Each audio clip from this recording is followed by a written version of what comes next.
This is Deborah Hamilton, Hamilton ADR, and the MAAP community. Starting over again because I forgot to hit record because that's the kind of lady I am. Today, we're going to start talking about how to speak with people and encourage them to actually make their plan, not just say they're going to make their plan. I was at a dog show in Florida this weekend, and I can't tell you how many people walked up to me and said, I listened to your Wednesday night calls. I know it's hard to get here in person. However, I'm so grateful for everyone who does. I want to share with the group, because we're all a community, that Connie sends her best regards for a very happy holiday. She is busy in California, and Sally said she would try to get on toward the end, but if not, she wanted to wish everyone a very happy holiday and a happy solstice, because today is the shortest day of the year. And I think my friends in the East Coast will hope that the shortest day in the year was Saturday or Sunday, because that's going to be the coldest day this year. And so we really want that to be the shortest day of the year. And to get back to what the MAAP stands for and what this program stands for is to make a plan for the care of your pets in the event something happens to you. Now, I know Holly is waiting in her car. I'm so glad before she goes into her training. Valerie's here. How fabulous is that? Oh, my girlfriend, Valarie Adams, is here. And I have to tell you, she is probably the quintessential colleague of mine who helps us navigate the care our pets get when we find out they either have a very difficult diagnosis or they have a very difficult prognosis. And so she is a wonderful vet tech. She lives out in the West, so she's about 2 hours behind us. So it's a little difficult for her to make the call, but I'm so glad she's here. I'm going to check in with her in a few minutes. And tonight we're going to cover, and hello, 647-332. We're so glad you're here. I'll check in with you in a little bit and ask you to tell us who you are. You don't have to, and why you're here and your pets' names, because I try to remember everybody's name and their pets' names. So I'm going to spend a few minutes checking in. Susan, I hope that you're doing well and that Maggie is doing well. I don't know if she's gone off to the trainer because I was not able, unfortunately, to get some suggested questions to you, and I apologize. I have done 2 12-hour drives in 4 days. So I'm here as a skeleton of myself because I'm exhausted. But I wanted to make sure that I checked in with you, Susan, to see how Maggie was doing. Well, I did get a written contract from the trainer I'm going to be working with. And it's not until January. I think she's picking her up on January 3rd. And then I'll get 3 sessions of trainings after the 3 weeks of training. But, it's interesting. Last Friday, I took Maggie into the vet and for her rabies vaccine. And as I was leaving, I fell. Oh, no. Yes. And I injured my right knee. So it kind of brought me back to why I'm doing all of this. And, Yeah, absolutely. If you can't care for them, because we have the D's. For anyone who's new here, Philip, it's good to see you. For anyone who's new here, we have, I think it's up to 10 D's, and I may remember them all, I may not, but let's see. We have death. Of course, everyone knows you have to make a plan for your pet for death. But we also have disability. We have disease. We have delay. How many of you have ever been delayed on a highway or an airplane? We have dementia. We have divorce. We have domestic violence. We have deployment. Well, there's 2 more. And the 8 are sufficient for you to recognize your pets are really going to need you to make a plan for them, because these things can befall you and you're not dead. And so if you put all of your plans in your trust and estate documents, then you just need to make sure you die, because otherwise it doesn't come to fruition. And I can't put it any more sugar-coated because as I said, tonight's discussion is going to be about all the people that I met at the dog show who said to me, I love your program. I listen to all of them all the time, and I'm getting to it. And I said, okay, we need you to at least put that 3x5 card on your refrigerator. So I'll talk about that in a minute, but I see that Jan's raised her hand. Jan, how are you in Tonka? Well, I've been sick all week, but that's besides the point. Tonka's great. But one of the D's is disaster. I don't think it's disaster. I forgot disaster, right? So that's the flood, the flames. We have Connie out in California who's always talking about the flames coming down the hills, and the people in the South and on the East Coast talking about the floods because we have hurricanes and we flood. So there are things that, we have to pay attention to, and our pets, getting our pets out, especially if you have a fragile pet, which could be anything from, a lizard, a snake, a bird, right? They're pretty fragile. They have to have certain temperatures, certain care. They, get stressed very easily. Or a horse, because you can't really, go back and get 7 or 8 horses with a 1-horse trailer while the flames are coming down the mountain. So we really need to make plans for all of our pets. So Tonka's good. Holly, I don't know if you can check in and let me know how the boys are doing. Whose names escape me? The boys are fine. Yeah. And their names again? Thunder and Wizard. Thunder and Wizard. I will write that down. I promise. So Thunder and Wizard are doing well. So and how's the plan coming? Oh, well, I'm waiting to hear from Rosemary. Then the plan will go into operation. On Saturday, I'm going to go visit a friend of mine who's my secondary line of contact. So yeah, then all I got to do is make more keys to my house. And yeah, so I'm waiting for Rosemary mostly. Oh, great. Wonderful. So we'll be getting that show on the road for the new year, which is fabulous. Not that we all have a crystal ball to know that nothing's going to happen. Yeah, I know it's Christmas. Yeah. It's interesting. Philippa, how are you? Would you like to tell us where you're from and who your pets are? Hi, yeah, I'm Philippa. I think I signed up for this like 2 years ago or something and procrastinated. And so I'm trying to stop procrastinating. So I'm here as a forcing function. Oh, awesome. Who are your babies? I see one in the back. Is that a pussycat? No, so this is my toy poodle. Oh, hi, baby. Yeah, she's lived on my lap for most of the pandemic and work from home. Oh, wonderful. Wonderful. What's her name? This is Nina. Nina, nice to meet you, Nina. We welcome everybody here. Neat, very fun. Yeah. Yeah, and I've got a miniature poodle, and I've got 3 standard poodles here and 1 out with a handler. Oh, great. So yes, you absolutely need to make a plan. You're very young. However, as we all know, you never know. So yeah, I travel for work. Every time I'm on a plane, I'm like, oh, I really should do this. Yeah, you really should do this at least. So I'll tell you what to do in a few minutes, just tonight after you get off the phone. And I know that Susan and Jan will be like, ay, but they really appreciate it. And Holly will only have heard it maybe for the 3rd time. Whoever 647 is, you can unmute yourself and tell us who you are and what pets you have, or not. That's fine.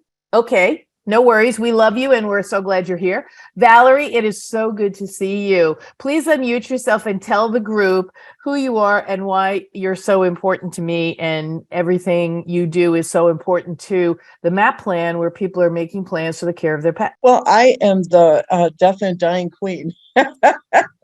And so I'm kind of like the little fairy in the background that's whispering in your ear to do that. Absolutely, because so Valarie is a wonderful vet tech, and she's also one of the leading people in helping pet owners in hospice and also with bereavement, plus a slew of other things. But for this group, she will be the first line of assistance you might need to say goodbye and then grieve, because we all know that when our pets leave us, the grieving both before and after they leave us is, especially if they are ill and you have a period of time, is very difficult. So Valarie, I'd love for you to share with everyone what it is that you do, because it's so impactful to me, and I love that you So you have to understand that Valerie's usually feeding the horses right now. So that's why I'm so grateful she's here. The only reason she's here is because it's getting dark earlier. Right. It's dark here and everyone is tucked in the barn. And so we just had a few little hair raising events tonight, but it's all smoothed out. And so I'm glad to be here. I'm fascinated. I love the little one that you put in your lap, Philippa. Beautiful. What was that baby's name again? This is Nina. Nina. Nina. Yeah, she's like, I've worked from home during the pandemic and she's learned like the video conference chime noise. So Yes. she's in the other room and a video conference starts, she like runs over. Well, because she's part of it. Oh yeah, I mean, Google should be giving her a paycheck at this point. Absolutely. Absolutely. So, I have quite a long career, and so it has evolved. And I think what I'm doing now is evolving after seeing everybody's needs, especially post-pandemic when everybody got very close. I'm wondering how much closer you and Nina got too, Philippa. You probably got a whole lot closer, didn't you? She was included in everything, I'll bet. Yeah, I mean, I go to the office some days, but if I'm working from home, she's now a little bit spoiled. Sure. And I think a lot of the pets that we see across the Zoom screens, with usually I have one with a tail in my face. I don't know where. I think he's with Daddy in the living room right now. So we got so close, and everybody got so busy in the healthcare department. Matter of fact, I was with a friend of mine who's an emergency veterinarian outside of Madison, and assisted with euthanizing one of hers at her home through snowstorms and on the way to the crematory. She was treated like a queen the entire way.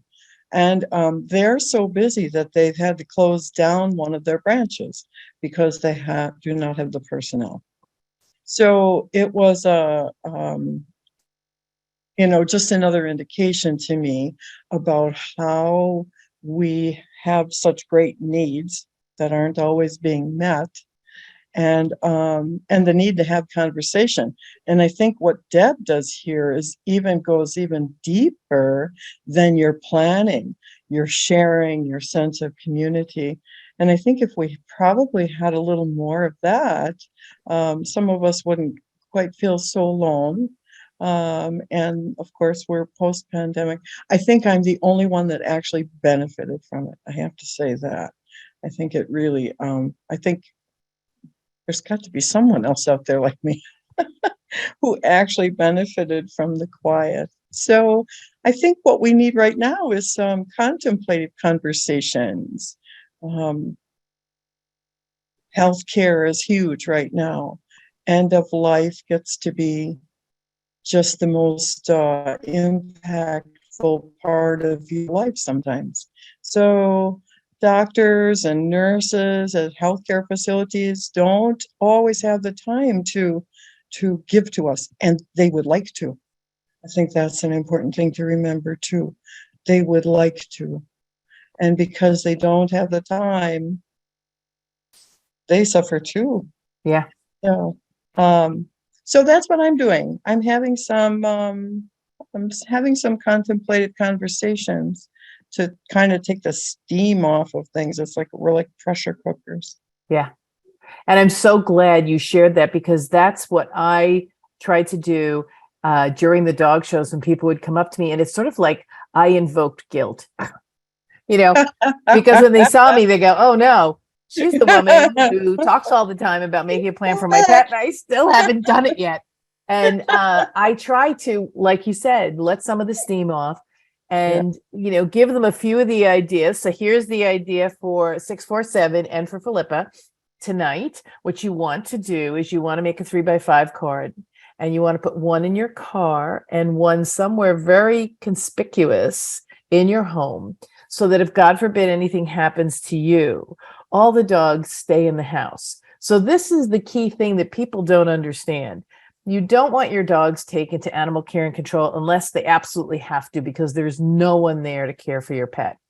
But if you don't allow EMTs and animal care to know that you've made a plan for your pets. If it's in a file in a drawer, useless in the moment.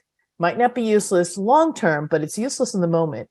So what I always talk about is, if you don't want to put somebody's telephone number up on the back of your door, just put a card up saying, these pets do not go to, if in case of emergency, these pets do not go to animal care and control. There is a yellow, blue, orange, green, fluorescent pink file next to the refrigerator, on the counter, somewhere conspicuous, where the information for the people to call to care for my pets is. And there's two things that's important about that. One is you have to have 3. And I always suggest only one be a family member, because if you're the one who's ill, you're the one going to the hospital, then they're going to want to be with you. So they really aren't going to be able to take care of the pets, but they will. And believe me, your family feels so grateful that you have 2 other people that they can call, because they may be able to slot back in a day or 2 or 3 when everything's back to sort of level-headed. But in the emergency phase, they'll be so grateful that they are not the only people taking care of your pets. So you need to have 1 as a family member, 2 people who can care for the pet. 1 needs to be sort of kind of nearby, because they need to assure animal care and control that they're going to come and take care of the pets because they live nearby. If they live in another state, little problematic for animal care and control. They might not think they'll be able to get there, especially if the weather's bad. So we here on the MAAP plan call the person you need the most your nosy neighbor. So the person who is always telling you about what's going on in the neighborhood because they see everything, those are the people who you want to ask if you can put their number on the, I always say on the refrigerator or in the file, wherever those numbers are going to be, because those are the people who are going to see everything. And they're the ones who are going to come over and tell, the EMTs and the animal care, listen, I know what Valarie wants to do with the horses and the dogs and the cats. So just leave them, stay put.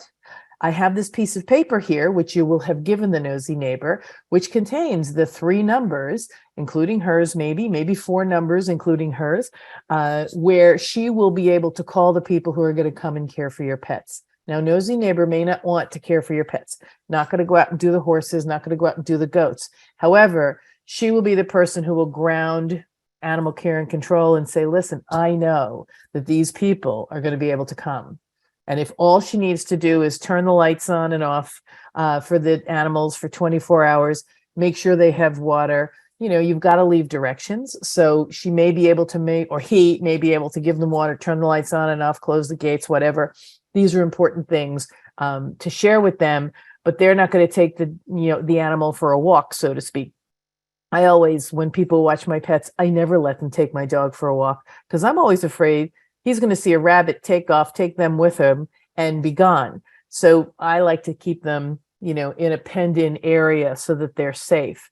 But that is, part of the make the plan. So MAAP stands for something. MAAP stands for something. And I always talked about it this weekend in Orlando at the Big Dog Show. You need to make a plan. You need to decide what it is your pets are going to receive, the care your pets are going to receive if you can't care for them short term, long term.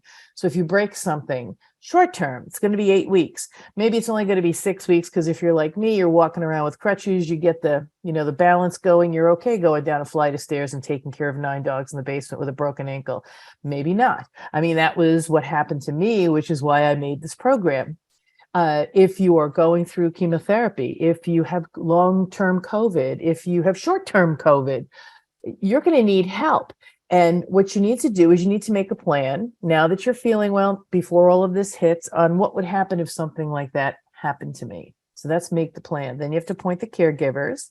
Remember, you need a nosy neighbor who needs to know the people who are going to be on your plan as well as she or he being on your plan.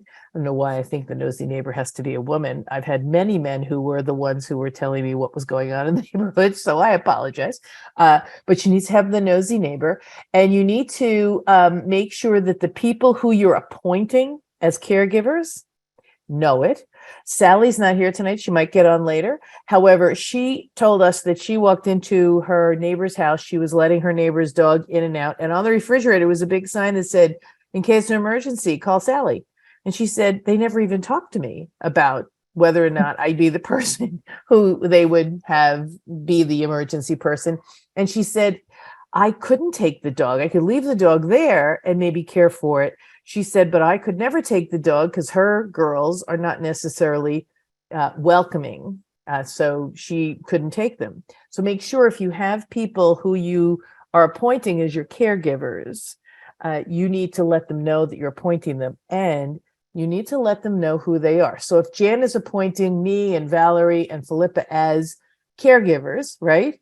Just to let me, Philippa, and Valarie know each other, our caregivers, and that we have contact information for each other. Because if I get the phone call and I can't do it, I can always say, I'm fine, I'll be there, no problem. And then I can make sure Valarie or Philippa can get there. Because this is a working collaborative group. So we know, okay, so I can get there tomorrow, but I can't get there right now. But I know that Valerie's home and she might be able to do it. So you want to make sure that all of your caregivers know about each other, not that this is your information. The second A of MAP is make a plan is the M. A is appoint caregivers. The other A is address the needs of your pet. So here's Nina. She's 5 or 7 pounds. She eats, a quarter of a cup twice a day, and she doesn't like turkey, makes her sick, gives her the runs, or she doesn't like salmon or whatever. We need to address the needs of the pet, which means not only when they get heartworm or if they get medication, but what are they allergic to? What are they afraid of?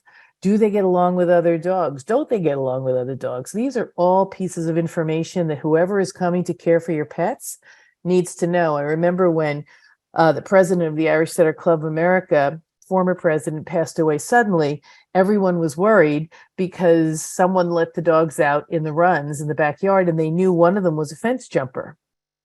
And they knew, but the woman's brother didn't know. And so he was the one putting the dogs out, and he didn't know that the dog was a fence jumper and that she needed to go in the pen with the top.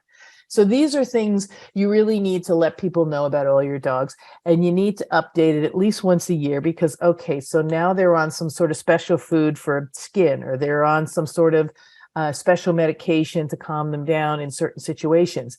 This is information. It's so important for the person caring for your pet needs to know, and you need to share that. And then the last letter, which is a P, stands for publishing that plan that you've made.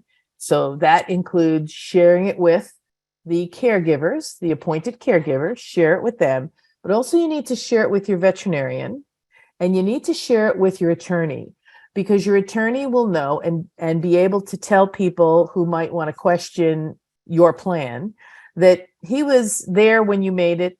Your statements were made contemporaneous with the written documents that he has in his possession. And, he knows who is supposed to care for the dogs, how he's supposed to pay them.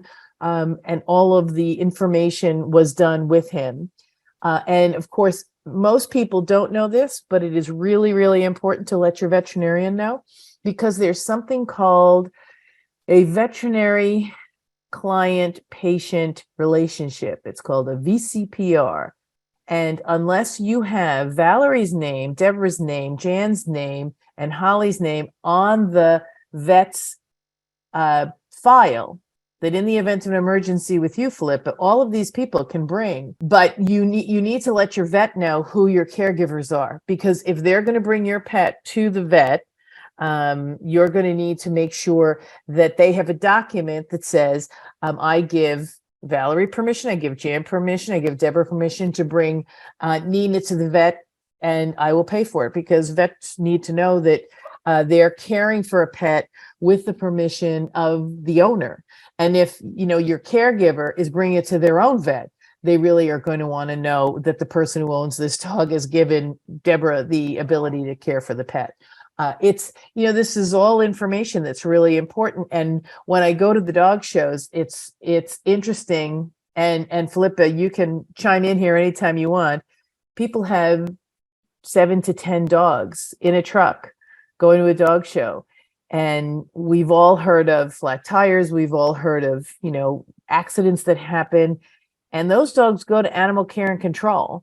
And I'm hopeful, after all of the work that I've done, that handlers not only have names on every crate with the name and telephone number of the owner, the co-owners, who the emergency contacts are, so that if something happens to them, there is an air and a spare, so to speak. So you have the handlers, and God forbid if the handlers get hurt and get taken to the hospital. I know we all rise to the care of our countrymen in the dog show world, and that's the best of worlds and the worst of worlds, because as we know, we really want to control where our dogs go. So it's really important to make sure that you give as much information as you can. At one of the nationals, I think it was in 2016, I gave out little cards that attached with Velcro. They were canvas card holders where you could put all this information on your crate and move it from crate to crate and take dog to dog, because it's really important to create that information on the crate. The dog should, I know Philippa will understand creases on the coat of a dog. Oh my God. However, if the dog, God forbid, gets out of the truck, now with Eastern crates, which are really solid, in some of the 5Ts, it is important, that they will hold up during, God forbid, something happening. But if you have a less sturdy crate, the crate might open, the dog might get out, and for it to have a collar around its neck so it can be returned is really important. Last week, we talked about microchips, and I'm a huge proponent of microchips. And make sure you call your microchip company every year to make sure they have your name and number and the alternate name and number. You should always have two names on your microchip in the event something happens. When I sell my puppies, my name goes to the secondary name on the microchip. The owner is the primary name on the microchip. But when they can't get the owner, who do they call? They call me. So it's really important that you do that. Okay, so another question: do dog collars injure the thyroid? Not to my knowledge. I don't know. I'll defer to Valarie because she's the closest thing to a medical person we have. She's shaking her head no, Susan. I don't think so. I don't think collars have an issue. No, that's not why I shook my head. Oh, I shook my head because I haven't been in general practice for probably 30 years, 35 years, maybe. So emergency person here, hospice and palliative care. I'm out of the general practice scene. perfect. I will not hang that on you then, Valarie. Thank you for being so for us. So Susan has asked a few questions about flea and tick protection. Well, if the dog is never outside, I don't know. I guess you don't have to. However, doesn't she go outside to go to the bathroom, or she stays in the house to go to the bathroom, Susan? We've been using the pee pads, and because we couldn't get a collar on her, and so, but the trainer will be taking her out. So the trainer told me that we didn't really need flea and tick protection because it's cold weather, and I'm not. Jan said no, that's not correct. And well, the unfortunate thing is, in Virginia, where you live, the weather is so fluctuating. It goes from 70 one day to 20 the next day. yes. And unfortunately, fleas and ticks need a sustained amount of time, especially ticks, for cold weathers to put them in the dormant state. I would just talk to your vet again and say, listen, she's going to be going for walks. What do you think? And then ask him his suggestion for a collar, or a treatment, a topical treatment or a pill, whatever he recommends for a dog her size, to just be sure, because you really don't want her to be miserable with fleas, and you really don't want her to be bitten by a tick, because if Sally was here, she would share with you how tick bites are somewhat dangerous. Believe me, I'm very aware of that myself, because I think some of my previous dog that I lost may have had a tick bite, and it led to a lot of autoimmune issues, and it was quite serious. And I'm very aware of it. So I definitely want to make sure that doesn't become an issue for Maggie. It takes about 2 weeks of sub-degree weather for the tick population to actually, for the ticks to die. So I don't know. I live in Connecticut. We don't have 2 weeks of solid sub-degree weather. It was 20 today in the morning, but it was 48 in the afternoon. Yeah. Yeah. And they are pretty tough. Very hard. They're pretty hardy. I remember going to a program at VMX where a veterinarian talked about the next pandemic coming from tick-borne diseases. So I'm never thinking the ticks are ever dead, especially here in North Carolina. They'll never be dead. If we have 2 days of 30-degree weather, I'm doing well. And where you live, Susan, you might have 5 days, but you're not going to have 5 days in a row usually. And I'm not an expert. I don't play one on TV. However, in Armonk, when I lived there, if we didn't have sub 20-degree weather for 5 days in a row, my dogs would come in with ticks in the winter. So it really is a function of at least 4 to 5 days of under 20 degrees that will definitely kill them.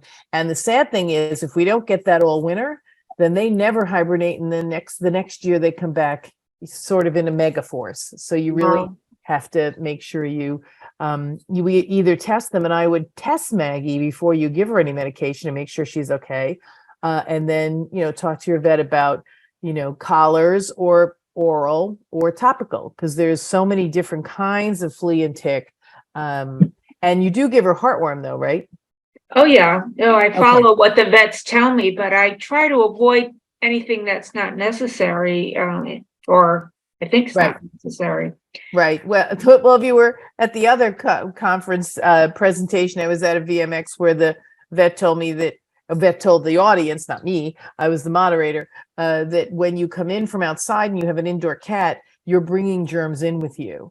So it's not necessarily as sterile an environment as you think it is. So that sort of made me go into orbit, and told my son that maybe he should, make sure that but my son actually just started taking his shoes off and not walking around the house, which made it a little bit contained. So that was great. So it's, oh my God, it's 7:04. We run out of time all the time. I'd love to check in with all of you to ask you how you find talking to people about making a plan, because when I talk to people, it's sort of something that, like Philippa said, something I know I have to do and I'll get to it. And any ideas you can, provide to the group to share with others on how to share with them that it's not that hard, that it really is just a matter of sitting down and doing it and having that peace of mind. And I'll tell you, the peace of mind is only for a year, because I always like for everyone to check in every year with their caregivers, and with the information that they've supplied, because as we know, our dogs change, our lives change, what we want to do with our dogs change. Valarie was talking about what she provides, which is end of life. Well, do you want to have a specific kind of end of life for your pet? If you aren't here to provide it, do you want a certain kind? Would you like to do extraordinary things for your pets? Or would you like to do palliative things for your pets to make sure that they live a wonderful life, but not with chemotherapy or with amputation or with whatever? You have to leave that plan and then hope the people who are caring for your pet are going to follow it. So Jan, I'm going to start with you. Any thoughts? So I think just first of all, bring it up in conversation and talk to people, because I want to tell you the majority of people I speak to it has never even dawned on them to come up with a plan. Especially I find if they have children, I think they assume that their kids are going to take their pets, or that their family members are automatically going to want and take their pets. Now, I never had that because my brother's deathly allergic. And my parents are both elderly, and I knew that Tonka wasn't going to anybody in my family. So I knew I had to have alternatives. But for most of the people I meet, it's like they look at me sometimes like I'm speaking a foreign language. Yeah, I know. It is a little disheartening because your pets are relying on you to make it a little bit of a soft landing if God forbid something happens to you. So I'm so glad that you feel the same way I do. It's a little difficult to talk about. People feel a little guilty. They sometimes feel, well, I got to do something, but I'm just going to wait. I'll do it next week. I'll do it next year. I'll do it next month. And the thing that really drives me over the edge and down the other side is most of them will say, oh my God, when Jan died, I said, I have to make a plan. And I'm hoping they did. But most of them, as I said, when they see me at a dog show, they turn the other way and walk away. And I swear to God, I don't talk about this. I don't come up and say, have you made a plan? No, I don't. But it's something that, makes them understand that they really need to plan for those dogs. And we're not even talking about, and Flip, I don't know if you have any, we're not even talking about frozen sperm, right? So they don't even plan for that either. So that's left to the wilds. And there's so much to talk about in that situation. Philippa, what are you going to take away? I'm so glad you're here. I don't care that it took you 2 years or 3 years to get here. I'm so glad you're here. Yeah, I mean, like I've heard the stories of like old breeders dying and then people swooping in and grabbing anything with gonads and Yep. That's not what I want. Yeah. So, gonna try to start with the basic plan. I mean, I kind of joke I didn't get into dogs and computers because I'm good with people. So I have no idea how to have this conversation with people. Yeah. I mean, I guess I have a few people in mind that would probably make sense to ask. So I guess, I don't know, next time I see them, do I just Facebook message them hey, if I die, will you take my dogs? Well, what you want to say is, listen, I've been thinking about what would happen to the dogs if something happened to me short-term, long-term. It's not about dying. Dying is the ultimate. And then you hope that people come in. But it's when you get sick or someone in your family gets sick and you have to take off really quick and you can't take all the dogs with you. Those are the kind of things that you're planning for as well. Because that's the disability, the disaster, the dementia that happens. I mean, I'm sure you know at least 1 or 2 people in your breed who have suffered with dementia and no one knew it. And then they all had to come in and have a conversation about taking the dogs. And you really want to be able to have that conversation now and make a reasoned plan, because you don't know what's going to happen tomorrow. So I'm so grateful that you're thinking about this. But the first step is to put the 3x5 card on your refrigerator with the numbers, even if you haven't talked to them yet. Then the next step, right after the holidays, is to call them up and say, listen, I listened to this crazy woman on a Wednesday night. She does these, plans, and she had me put 3 names up on a refrigerator in case something happens to me. I don't know if you live alone or you don't, but it doesn't matter because, 1 family member and then friends. So we put this up, and I'd love to have a conversation with you because, we do this over a glass of wine anyway. I just would like you to memorialize it. So I'm sure you've had the conversation where if something happens to you, I'll take your dogs. If something happens to you, I'll take your dogs. You want to memorialize it in writing. You want to make sure they know that they are the people that are going to be called if something happens to you, and they're going to take care of the pets. And these are the directions, because we all know, we would prefer to know that Turkey gives somebody runs in their kennel before we find that out literally. We really want to know that before. So that's why addressing the needs of your pet is going to make caring for those pets so much better. We really need to know that you need to put the dog in a run with a top, or then you're driving around calling Spot's name because they've gone right over the fence and are running at large. Nobody wants that. So that's why it's really important. So when you talk to your friends, don't say, I just, want to make a plan before I die. Say, listen, I just was sitting around thinking, with COVID and everything, I want to just make sure that I'm there for you. And would you be there for me? It's a softer conversation, because if you say, what if I die? It's not only if you die. And I could tell you that when my husband had surgery, the fact that I had the MAAP plan in place so that I could call 2 people to come and care for my pets while I was caring for my husband was key, and was so, it took a weight off my chest, because my dogs were young, being up, in and out of a kennel or leaving them cooped up in the small runs so that they were safe, but I knew they could get in and out. it was just so much better to know somebody was going over to check on them every hour or so, just to, say hi and pet them, and they loved it. It just gives you peace of mind. And that's why everyone in the dog show world, it drives me nuts. If they don't facilitate this, then the dogs might be taken by animal care and control. They were taken during COVID when people left and thought they were just going to the hospital, for a checkup, and then were admitted. So they were taken by animal care and control. We just don't want that to happen. So that's why we have to have a plan that's easy to find, easy to follow, and people who are nearby to necessitate the steps that need to be taken to help care for the pets where you want it. Valarie, anything to add? I think one of the things to consider is that it's an uncomfortable thing for someone to think that something might happen to them. So we have a hard time doing advanced directives for ourselves to actually look at the possibility of something interrupting the flow of our lives enough to, with that kind of gravity, to contact somebody.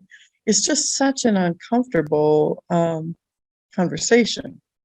So perhaps the buddy system might be a good idea, and say, I've been thinking about it. It makes me uncomfortable, and makes me, I can always tell when I'm squirming around in my chair that something has me off kilter. And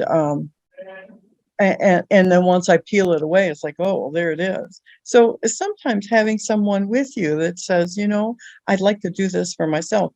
I would say the same thing about advanced directives for ourselves, though. So you see how parallel things run. We always say we don't tell Jai, this is our little kitty, we don't tell him his birth date anymore. We don't tell him how old he is anymore. It's our little secret, see? And so those are uncomfortable conversations that we have a hard time having. So Yeah. that's one of the reasons. And so you might want to tell someone that, because that's truly authentic.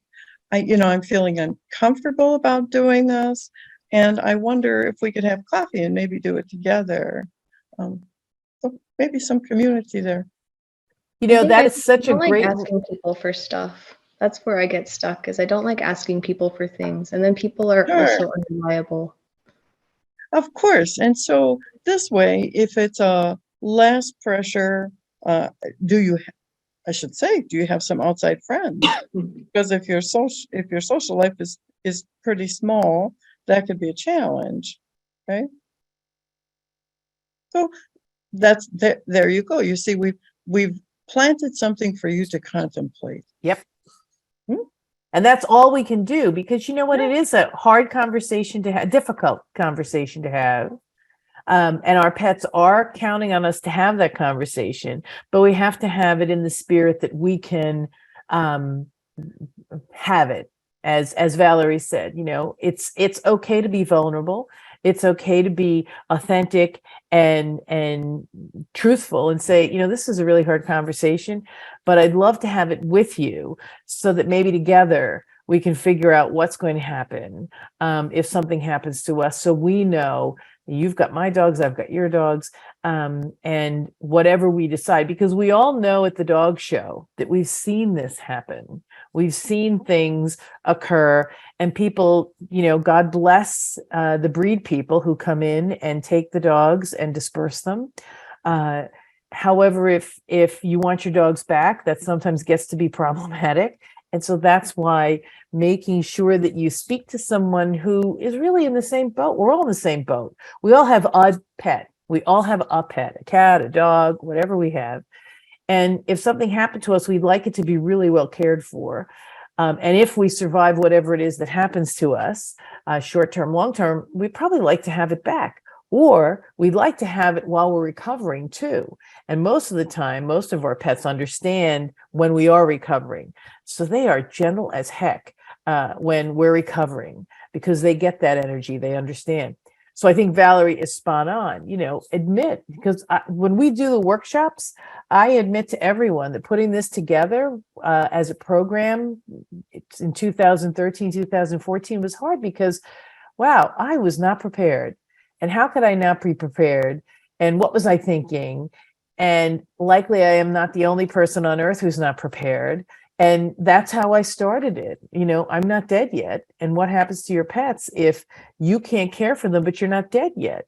You know, you don't want to give them up, yet you want to make sure they're well cared for. So that's a perfect, Valarie, thank you so much, because that's a perfect way to start that conversation. Let's grab coffee. I'm having this moment where I'm thinking, maybe I need to make a more concrete plan for the care of my pets going forward. I don't know if you feel the same, but maybe together we can do it. And I'm having a workshop probably in February, so I'll be able to help everyone do this, because that's what I do. I sit everybody down. I hate to say it's fun, but it's fun because we're all in the same boat together, rowing it in the same direction. And when somebody thinks of something that you didn't think of, and you go, God, I have to include that my dog's like that too, or my cat's like that too, and you just didn't remember, you know, that your cat locks themselves in the closet and you have to go look for it. You know, sometimes we forget those things, and you can spend a day looking for it and it's locked in the closet.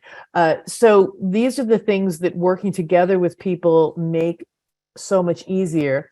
And if you don't have really close people, I know Susan has really struggled with this. You don't have close people who can take care of your dog or your cat or your bird or your horse.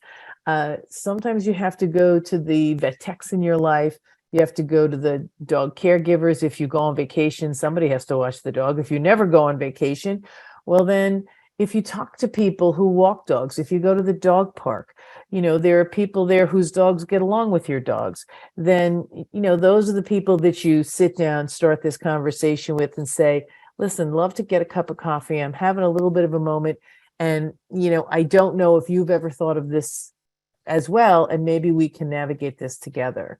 I think that's such a great way to put it, Valarie. Thank you so much, because that is the discussion that you have to have, and having it in a softer way, inviting people to be part of it with you, because you're thinking about the care of your pets long-term, short-term. And I will venture to say that everyone that you're going to reach out to has thought about it and may not know how to take those next steps. And you may be providing them with the vessel in which to create a plan for their pet. So that's fabulous. So let's see. It is, oh my God, 7:19. Sally already wrote and said, I'm sorry I missed it. It must have been great. And I'm like, we're still on, Sally. You should be here. I want to wish everyone, if you're celebrating Christmas, Merry Christmas. If you're celebrating Hanukkah, Happy Hanukkah. Happy holidays. I will see you before the new year, because I will be here next Wednesday at 6:30 as always. Love you all. Thank you so much. Give kisses to Tonka, give kisses to Maggie, give kisses to Nina and all of her siblings. 647, I'm so glad you're here, and kisses to your pet as well. Valarie, of course, kisses to you and your husband and all of your wonderful animals. And until next week, Deborah Hamilton, you're on the MAAP community call, and I'm so glad you're here. Gotcha. Bye now.